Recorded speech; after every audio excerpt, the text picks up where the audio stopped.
لدينا سؤال يقول إذا كان الواي تساوي x ناقصا a في x ناقصا b في x ناقصا c، فاثبت أن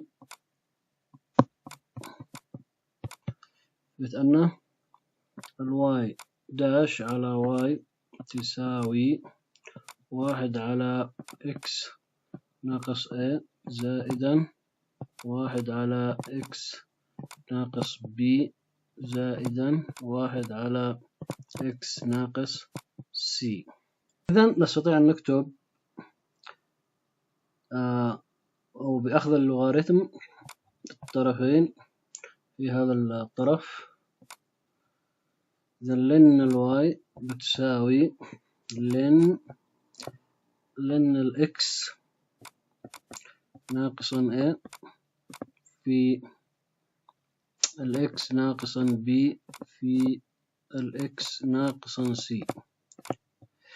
وطبعا من خواص اللوغاريتمات إنه عندما يكون مضروب أقواس هي حاصل الجمع. إذن لن الإكس ناقصا A زائدا